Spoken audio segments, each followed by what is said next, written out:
Yo, what's going on, guys? Crispy Flakes here. Welcome to Extra Crispy. For today's video, we got a little bit of an NBA discussion going on. Now, before we get going on today's video, if you guys are enjoying this type of series here on the second channel, I need you guys to hit that like button, man. Hit that subscribe button, man. You know, it's like, I love doing reacts and stuff like that, but I also kind of want to like branch out, do some other things over here, man. So, really having that support helps out the channel so much, just trying to do series and stuff like that. And for today's video is based off of a rumor that I was reading about, and that is the idea of Chris Paul actually returning to the LA Clippers.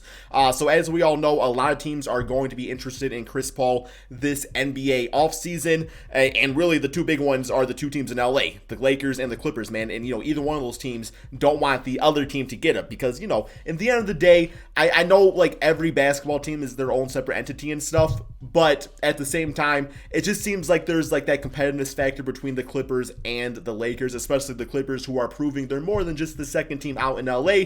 After really years before Chris Paul, of course, was part of Lob City, after being years of just be like the cursed franchise and stuff like that. Even at times with Chris Paul and the Clippers, it actually kind of appeared to be really a cursed franchise just due to like injuries and things along those lines. So yes, okay, first and foremost, man, we got to talk about CP3. What do we think he can provide to an NBA franchise? He's going to be like 35, 36 next NBA season. Well, this previous season, he averaged 18 points, 5 rebounds, 7 assists per game. Of course, made the OKC Thunder a lot better than a lot of us thought they were going to be that season. He was a lot of fun to watch. He was just really the perfect player to kind of play alongside Shai Gilgeous-Alexander and really just lead that OKC Thunder franchise. A lot of inspirational stuff going on in the playoffs when it came to him and everything. It was a lot of fun to watch, man. But at the same time, his career is definitely on the downswing. I do think CP3, just the way he plays, because he's not like super athletic based. He has a good jump shot. Now, obviously, he's athletic is in the NBA and stuff, but really the big thing about CP3 has always been his mind. Like, he's got a very sharp basketball mind. He can kind of read things. He can always kind of like work one step ahead.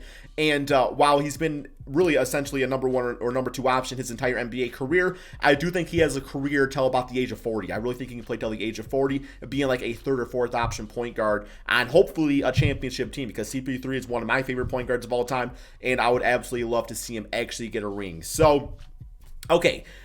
Let's look at the LA Clippers. What exactly was their issue this previous NBA season? Well, I think the first thing has to be chemistry. I mean, obviously, not only was a new roster that was assembled together with having Kawhi Leonard, Paul George, all those guys coming together and really looking upon just really leading that franchise, because the season before, the Clippers, if I remember correctly, they were actually an 8th seed in the NBA playoffs. And that was, of course, without having like Paul George and Kawhi Leonard. That was more a team being led by like Lou Williams, Montrezl Harrell, all those guys. Just really, it was really a grit and grind squad. And when you have grit and grind players like that just play with their heart, sometimes tensions can, kind of rise, because, of course, Kawhi Leonard, Paul George walk into this team, and these guys are already like, well, hey, man, we got there without you already. We got to the playoffs and everything.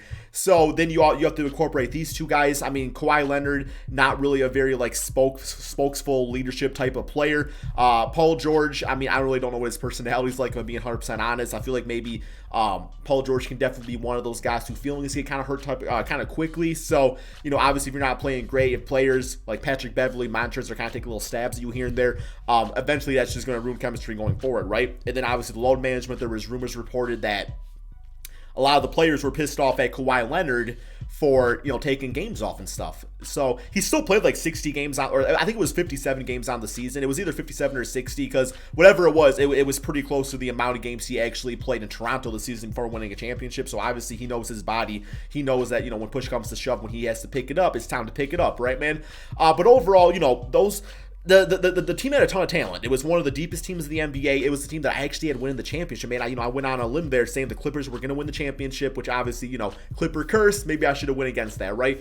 But I wasn't predicting it because, like, I had just some, like, I don't know, just, like, some reflection of myself within the Clippers. Like, as a franchise, I've never been a Clippers fan. Like, they were fine. I never hated the Clippers. But for me, I just saw the talent on that roster. And then eventually they got like Reggie Jackson from the Pistons, who I knew watching, quite a bit over the past few years. I was like, that's a nice pickup, man. Like, that's a starting point guard that can bring you something off the bench, maybe some starter minutes. But overall, the team really lacked chemistry. And what fixed this chemistry? I would say a good point guard. And nothing against Patrick Beverley. But Patrick Beverley is the type of point guard that works on, let me use an example. Like maybe the Miami Heat team with like Dwayne Wade, LeBron James, all those guys. Patrick Beverley would have been perfect on that team because he would not have asked to be the leader of the team. Like LeBron James to be the main ball handler. Patrick Beverley can handle the basketball at times, play great defense, knock down a three-point shot here and there. But overall, you're not really like relying on that type of player to call your plays and all that stuff. And what the Clippers didn't have is they didn't really have like that go-to playmaker. And it was actually kind of recently that Kawhi Leonard actually got to be a bit of a better passer. If you look at his stats from his early NBA career, you know, really with the big three playing with Tim Duncan, all those guys up until those guys retired, he was never really much of a passer. I think like his career high was like 2 assists per game. Now playing with the Raptors, I think he upped that to about 5 or 6 assists per game. So he was really actually working on that part of his game and everything. But overall, like Kawhi Leonard, not really a guy that, you know, he's more of a guy that you give the basketball to make a play. He's not really the guy that's making the play for the other guy. Like I said, getting better at it, but it's not really what he was known for. So when it comes to basketball, when it comes to winning championships and stuff, you want a guy that can be that go-to person. And of course, on the Raptors, that was Kyle Lowry. Kyle Lowry was the absolute perfect point guard, in my opinion, to play with Kawhi Leonard, and Patrick Beverley just did not really cut it on the Clippers. So you move forward to, okay, well, can CP3 be that option? There's 2 point guards that I think would be absolutely perfect playing with Kawhi Leonard and Paul George. Number one, I do think Kyle Lowry would be great. If somehow, you know, the Raptors are looking to go full on, I don't want to say rebuild mode, obviously, but obviously, you know, really investing in Fred VanVleet. To me, Fred VanVleet should be playing point guard, not shooting guard. So they decided to pay him money, and then it's like, well, we still want to have money going forward for Giannis. Then maybe you do see a guy like Kyle Lowry getting traded away, right? Now, obviously, Raptor fans absolutely love him, but I do think that if the Raptors were like, okay, so you can have your choice of having Kyle Lowry and Fred VanVleet, or no Giannis.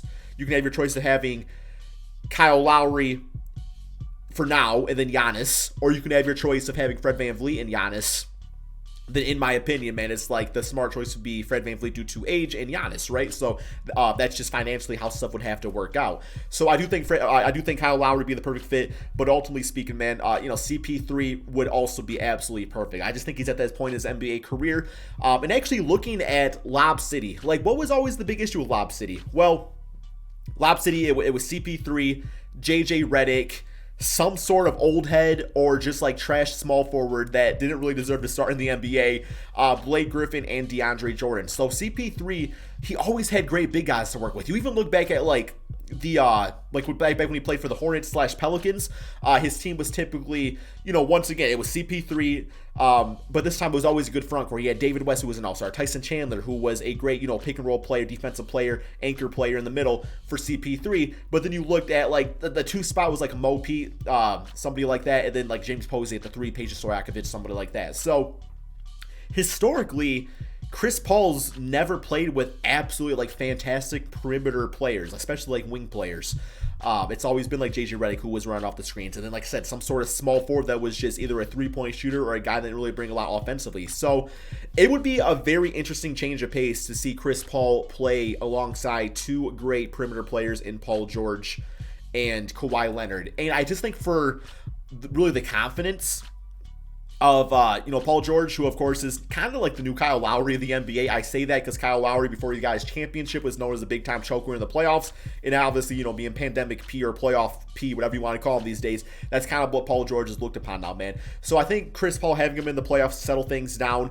You know, obviously in the regular season, CP3 would be like a third option, kind of get Kawhi and Paul George involved, but come playoff time, you know, it's like if Paul George is having an off game, Chris Paul is the type of point guard that can spot that instantly, be like, hey man, like, you know, I either got to find you some new shots or I'm taking over this game. And him being the leader he is, I think, you know, Paul George would actually be kind of cool with that. So yeah, I do like the idea of Chris Paul on the Clippers. Now obviously I like the idea of Chris Paul to a lot of places. It seems like CP3, it's so weird because the season prior, everybody said CP3's washed up. That contract's ridiculous. Like, you know, man, it's like his career's over with. He's going to the Thunder to retire. And now it's like CP3 is viewed upon as the guy that can save franchises. Like, man, like Bucks, you got to get him, man. Like, let's get him, because that way Giannis will stick around. Or, you know, you put him on the Knicks. It's like, man, like he's going to turn the Knicks around. It's like, this man's like 35, 36. Let's put on the Miami Heat. It's like he's the missing piece for this team to win a championship. The Lakers want him with AD and LeBron James to repeat. Clippers are looking upon him to be a franchise saver. So yeah, it's definitely one good season can just change the entire course of how you're viewed upon in the NBA, even late in your NBA career. So what type of trade would I look at to get Chris Paul on the Clippers? It'd be a little difficult, man. It'd be a little difficult because obviously he's got a very high salary. So it's going to be a case where that is your big three. And then, at that point, you're kind of screwed, right, man? You're kind of screwed. So I think the first one I would look to do is some sort of sign trade with Montrezl Harrell. Now, for that to happen, there would need to be a 3-team trade because obviously the Thunder don't want Montrezl and Steven Adams. But to me, Montrezl Harrell going over to the Thunder, if the money is right for him, makes complete sense as a high-energy guy that can play alongside Shai Gilgeous. So I like that idea a lot. He's young enough because they are looking for a young player. There might be a way where you can send like a whole bunch of like assets over to the Thunder, but they are going to be more of a rebuild mode. So the Thunder currently own all the Clippers picks from the Paul George trade. So you can't really even offer them picks, so they already have all your picks. So it would need to be some sort of way. I would say like a Montrezl Harrell, Landry Shamet type of thing out there would be the only absolute way to get it done. And obviously, like I said, 3-team trade. Montrezl agreeing to want to play the OKC Thunder. Like I said, the money's right, he'll definitely do it. I think there's a few ways to get it done, man. But you all let me know in the comment section below. Do you think that the Clippers should go for Chris Paul, or do you think their answer lies elsewhere? It's definitely a weaker free agent class. It's kind of all or nothing for the Clippers this next NBA season because I believe it is the last deal of Paul George and Kawhi Leonard. So it's like, we expected a championship last year. This next season, who knows what happens, man. You guys all let me know in the comment section below. Hope you guys are all enjoying these NBA talk videos like this. Like I said, man, it's something different from reactions and stuff. I just like talking about basketball, man. I just like talking about hoops and stuff. So hopefully you guys enjoy listening. If you watched the entire video, let me know in the comment section below. Thank you all so much for watching, and peace out.